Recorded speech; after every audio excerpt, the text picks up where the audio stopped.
Those who accuse chaste women of fornication but fail to produce 4 witnesses should be flogged 80 lashes and never accept their witness statement again. They are major sinners, except those who later repent and reform themselves. God is forgiving, kind. Anyone who accuses his wife but has no witnesses other than himself, let him swear 4 times by God he is telling the truth. And the 5th time he says, God's curse be upon him if he is lying. Punishment will be averted from her if she also swears by God 4 times that he is lying. And the 5th time that God's wrath be upon her if he is telling the truth. Imagine the consequences. If it were not for God's grace towards you and his kindness, God is relenting, wise. Those who planned the slander were a handful of you.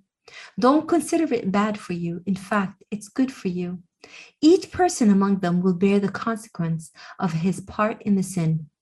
And the one who played the leading role will receive a mighty punishment. If once they heard it, the believers, male and female, of their own accord, should have thought the best of themselves and said, this is clearly a slander. If they had produced 4 witnesses, it would be different, but they failed to produce the witnesses. In God's sight, they are liars.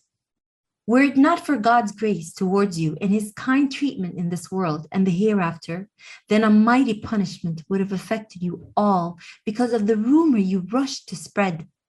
You gave it publicly with your chatter and said things with your mouths you had no knowledge of, thinking it was trivial. But in the sight of God, it was serious. If only when you heard it, you had said, it is not fitting for us to talk about this. Glory be to him. This is a terrible slander.